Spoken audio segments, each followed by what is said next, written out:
Hello नमस्कार प्यारे विद्यार्थियों, आप सभी का प्रव्या एकेडमी पर दिल खोल के स्वागत है। कैसे हैं आप सब लोग? बढ़िया, मस्त, मज़े में? पढ़ाई बढ़िया चल रही है कि नहीं चल रही है बताओ, कमेंट करके बताओ। पढ़ाई अच्छी चल रही है? हम पढ़ रहे हैं फिजिक्स में विद्युत, और विद्युत में हमने पिछली कक्षा में जो बातें की थी कि विद्युत को हम किस तरह से प्रवाहित करते हैं, किस तरह से उसको मापते हैं, क्या क्या उसमें विभवांतर बनता है, कैसे बनता है, प्रतिरोध क्या क्या होता है। और उसके साथ ही हम लोगों ने बात की कि प्रतिरोध यानी कि उसका जो व्यवस्थित करते हैं प्रतिरोध को, तो वो दो टाइप से व्यवस्थित करते थे। हम एक श्रेणी क्रम में कर रहे थे, एक समांतर क्रम में कर रहे थे। श्रेणी क्रम में टोटल प्रतिरोध कितना होता था, कैसे ज्ञात किया, फॉर्मूला हमने जो बनाया वो कैसे ज्ञात किया। आज हम बात करेंगे समांतर क्रम की। कौन से क्रम की? समांतर।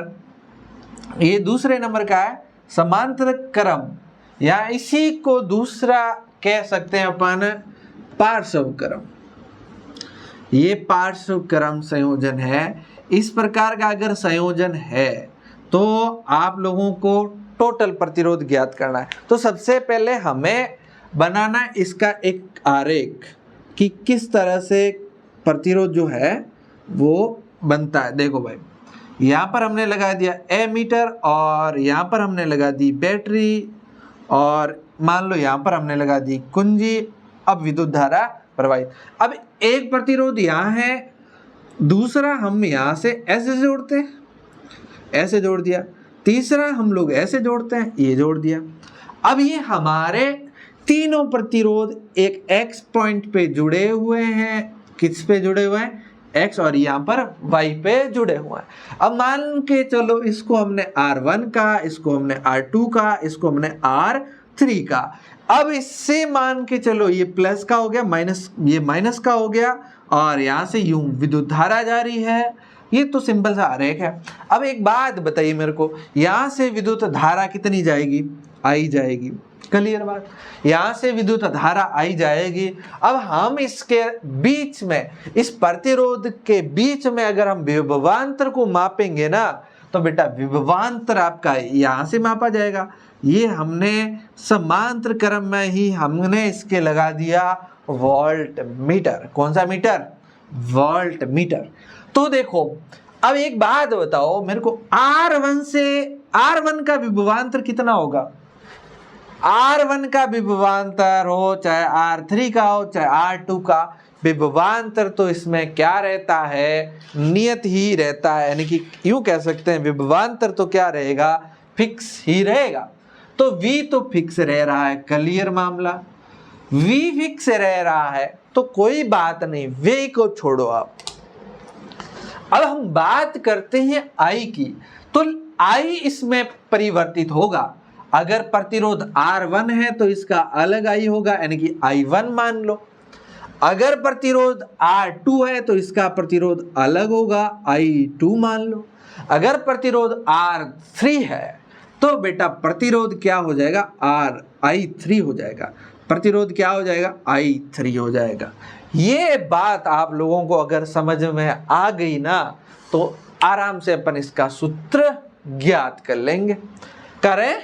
अच्छा बताओ मेरे को, ओम का नियम, हमारे एक ओम जी आए, उन्होंने एक नियम दिया, V बराबर IR।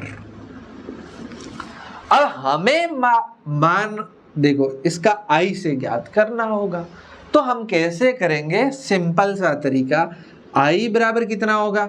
V बटा R होगा। ये फॉर्मूला नंबर समीकरण 1 हो गया। ये समीकरण 1, यानी कि I बराबर V बट्टा R हो गया। क्लियर? अच्छा, अब देखो मेरे को एक बात बताओ, I का मान जो है हमेशा अलग होगा। यहाँ I1 है, I2 है, I3 है, तो टोटल I कितना होगा बताओ मेरे को? I बराबर होगा I1 plus I2 plus I3। Total I का मान कितना होगा? I1 plus I2 plus I3 हो जाएगा। I1 हो जाएगा, I2 हो जाएगा, यानी कि कुल मिला के सारे के सारे I को अपन जोड़ते हैं तो हमारा क्या मान आ जाता है? तो हमारा मान आ जाता है, ये आ जाता है। क्लियर? अब एक बात बताओ मेरे को, अगर मैं I1 का ये I की जगह ये V, चलो इसको छोड़ो, पहले अपन I1 का मान ज्ञात करते हैं। I1 का मान ज्ञात करना है हमें, तो I1 बराबर क्या हो जाएगा, I1 बराबर क्या हो जाएगा, V बट्टा R। I1 के लिए V का मान कितना, V का मान हमने कहा V का मान तो सबके लिए समांतर क्रम में बराबर रहता, समांतर क्रम में क्या रहता है, बराबर। तो बताओ इसके I1 के लिए V का मान V ही रहेगा, तो R का मान कितना, I1 के लिए R का मान R1 हो जाएगा, तो ये R1 लिख दिया। I2 का इसी तरह ज्ञात करो, I2 का बराबर, I2 बराबर V और V और R2, क्लियर। इसी तरह से आप I3 का मान ज्ञात कर लो, I3 बराबर V बटा R3, क्लियर। यहाँ तक कोई दिक्कत आप लोगों को नहीं ना, नहीं दिक्कत है तो अब आसान है। अब इस समीकरण के अंदर, ये मान लो आपका समीकरण 2 हो गया, इस समीकरण के अंदर I का मान रखो, I1 का मान रखो, ये I है, ये I1 है, I2 है, I3 है, सब का मान रखो, रख लें। I की जगह V बट्टा R लिख दिया, V बट्टा R लिख दिया, लिखा। I1 की जगह V बट्टा R1 लिख दिया, V बट्टा R1, V बट्टा R2 लिख लिया और V बट्टा R3 लिख दिया। कोई दिक्कत नहीं ना? अच्छा बता, अब बताओ मेरे को, अगर मैं इस V यहाँ है, V यहाँ है, V यहाँ है, तो क्या करूंगा, मैं V को कॉमन ले लूंगा ना।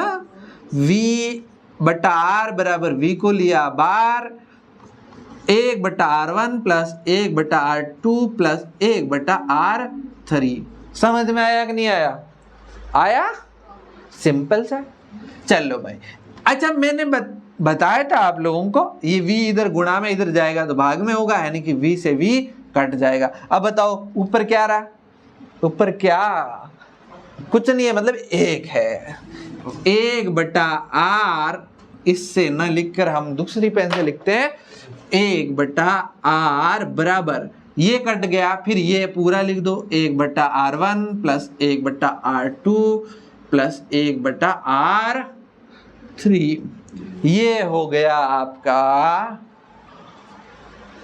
इस समांतर क्रम का टोटल प्रतिरोध ज्ञात करने का फॉर्मूला। ये इससे आप तुल्य प्रतिरोध कह सकते हैं अपने से। तुल्य प्रतिरोध ज्ञात करने का क्या हो गया आपका फॉर्मूला। क्लियर बात, कितना सिंपल सा है। अब इस फॉर्मूले से आपका क्या आ जाएगा, टोटल तुल्य प्रतिरोध आ जाएगा। क्लियर बात, इस फॉर्मूले को ध्यान में रखना। ये बना कैसे, ये विधि है। इस तरीके से अगर आप मान रख के पूरा का पूरा फॉर्मूला ज्ञात कर लोगे। आपसे पूछा जाए समांतर क्रम में तुल्य प्रतिरोध का सूत्र व्युत्पन्न करो, तो ये डायग्राम बना करके ये पूरा का पूरा टिप देना है। क्लियर बात। नेक्स्ट, इसी के साथ ये तो पूरा हो गया आपका समांतर क्रम। अब हम एक क्वेश्चन ले लेते हैं। तो जैसे आपका कौन सा ले ले, ये ले लेते हैं 12.8 वाला। सिंपल सा एक क्वेश्चन है। क्या कह रहा है, चित्र है आपका 12, चित्र कौन सा है 12.10, कोई भी चित्र है। उसमें क्या है, एक R1 है, एक R2 है और 3 के मान है क्रमश 5, 10 और 30। कोई बात नहीं, अपन कहाँ लिखते हैं, इस वाले को मिटा देते हैं अपन, फिर ये वाला फॉर्मूला तो रहने देते हैं ताकि आपके काम भी आएगा। काम आएगा, आप कहोगे याद तो हुआ ही नहीं, तो याद तो करना पड़ेगा। पहले समझना है फिर याद करना है। समझने से कुछ नहीं होगा, भूल जाओगे कल, तो याद भी करना पड़ेगा। और याद करोगे तभी जब आपको समझ में आएगा। क्लियर। चलो, इसने क्या कहा, R1, R2 और R3 के मान दिए हैं, तो हम यहाँ पर लिखते हैं R1, R2 और R3 के मान। इसने क्या लिखा है, क्रमश दिए हैं। क्रमश मतलब पहले वाला R1 का, दूसरे वाला R2 का, यानी कि 5 ओम दिया है, 10 ओम दिया और 30 ओम। 5 ओम, 10 ओम और 30 ओम, ये हमें मान दे दिए। कोई बात नहीं। अब ये कह रहा है 12 वोल्ट की बैटरी से संयोजित हो रहा है। अच्छा, बैटरी का मतलब क्या है, विभवांतर कितना दिया है, 12 वोल्ट यानी कि 12 वोल्ट की बैटरी, ठीक है, संयोजित किया गया। अब आपको 3 क्वेश्चन करना है, इसमें 3 क्वेश्चन करने। अब यही क्वेश्चन आपका 5 नंबर का आएगा और बहुत सिंपल है। अगर आपने पहले मैंने जो बताया ना, ये वाला कंसेप्ट आपको पता होगा ना, तो ये सारे क्वेश्चन चाहे 3 या 10 देते आप आराम से करोगे।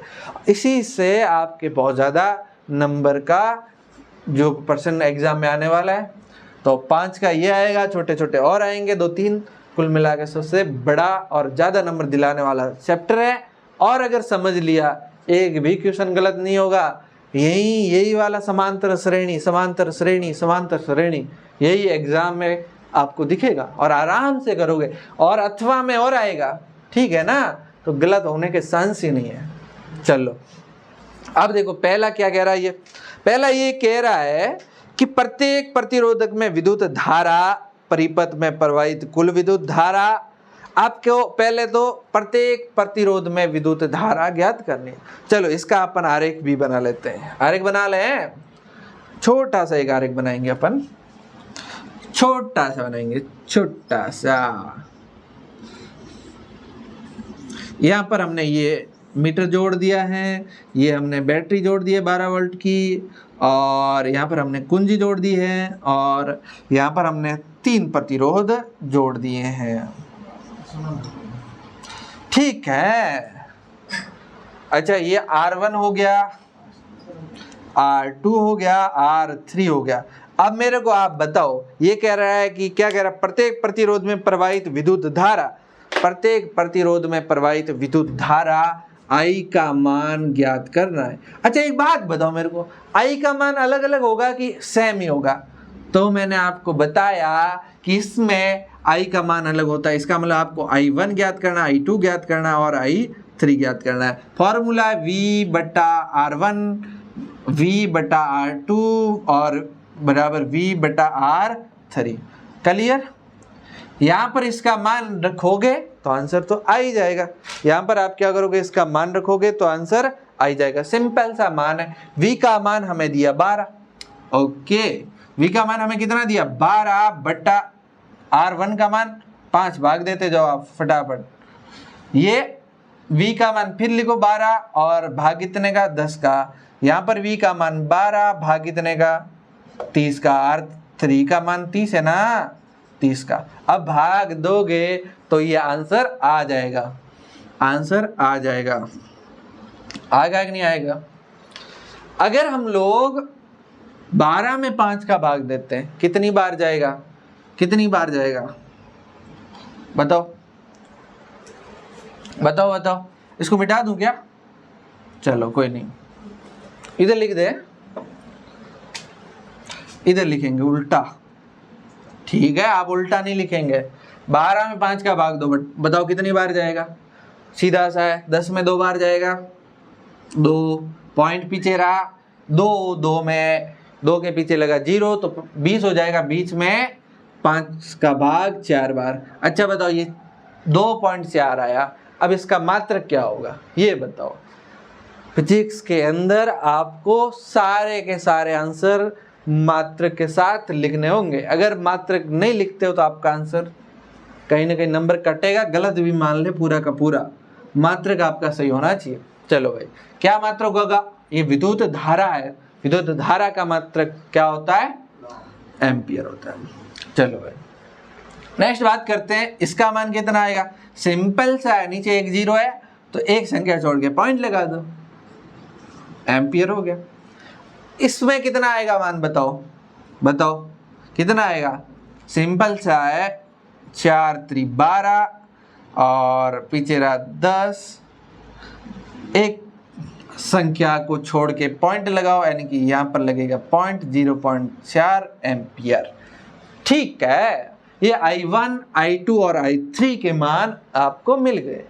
अब क्या करना, अब नेक्स्ट क्या पूछ रहा देखो, परिपथ में कुल विद्युत धारा। क्या पूछा? कुल विद्युत धारा कितनी होगी? विद्युत धारा का मतलब I बराबर कितना होगा? I1 plus I2 plus I3। अब 3 ही है तो हम 3 लिखेंगे, अगर 4 5 6 7 कितना होता तो हम लिखते ही जाते। चलो भाई बताओ मेरे को, I1 का मान कितना? 2.4 प्लस 1.2 प्लस 0.4 एम्पियर है। अब बताओ कितना आंसर आएगा? जोड़ है ये 4 और ये कितने पॉइंट से पहले देखो 4 और 2 6, 6 और 4 10, 10 और हासिल लगी 1, तो यहाँ पर लगेगा पॉइंट और हासिल 1 जोड़ो, 0 और 1 1, 1 और 1 2, 2 और 2 4, तो 4.0 इसका आंसर आ जाएगा। अरे 4.0 का मतलब 4 ही होता है ना? 4.0 का मतलब क्या होता है? 4 ही तो होता है। ये आ गया, आंसर आ गया, दोनों आंसर मिल गए आपको। नेक्स्ट देखो भाई, परिपथ का कुल प्रतिरोध। अब देखो मेन बात तो अभी आई, प्रतिरोध का आपको ज्ञात करना है कुल प्रतिरोध, परिपथ का कुल प्रतिरोध। बताओ फॉर्मूला, बताओ फॉर्मूला आता है, यही तो फॉर्मूला है, यहाँ हम ज्ञात करते हैं। फॉर्मूला का मान 1/r, 1/r बराबर 1/r1 का मान 5, r1 का मान कितना 5 प्लस 1/r2 का मान कितना 10 और r3 का 30, तो 10 प्लस 1/30। अब इसको जोड़ो, जोड़ना आता है, 10वीं में आए हो तो जोड़ना तो आ ही रहा होगा ना। नहीं आता है तो आपके छोटे वाले भाई बहन से सीख जाना, पढ़ा देगा आपको, 5वीं वाला टाबर आपको सिखा देगा। ये 1/r1 बराबर क्या करेंगे, इस सब का लेंगे, क्या लेंगे, लसअप लेंगे, कितना आ जाएगा इसका 30 हो जाएगा, 30। अब क्या करोगे, 30 के अंदर 5 का भाग दोगे, 6 को 1 से गुणा करो, 6 का 6। अब इसमें करो, 30 में 10 का भाग दो, 3 को 1 से गुणा करो 3। अब बताओ मेरे को, अब 30 में 30 का भाग 1 और 1 को 1 से गुणा करोगे तो 1 आएगा, कितना आएगा 1 आएगा। अब इसको जोड़ो, कितना आ रहा है, 1/r बराबर कितना आया 6 और 3 9 और 1 10, 10/30, 0 से 0 कट गया, बराबर 1/3 रह गया।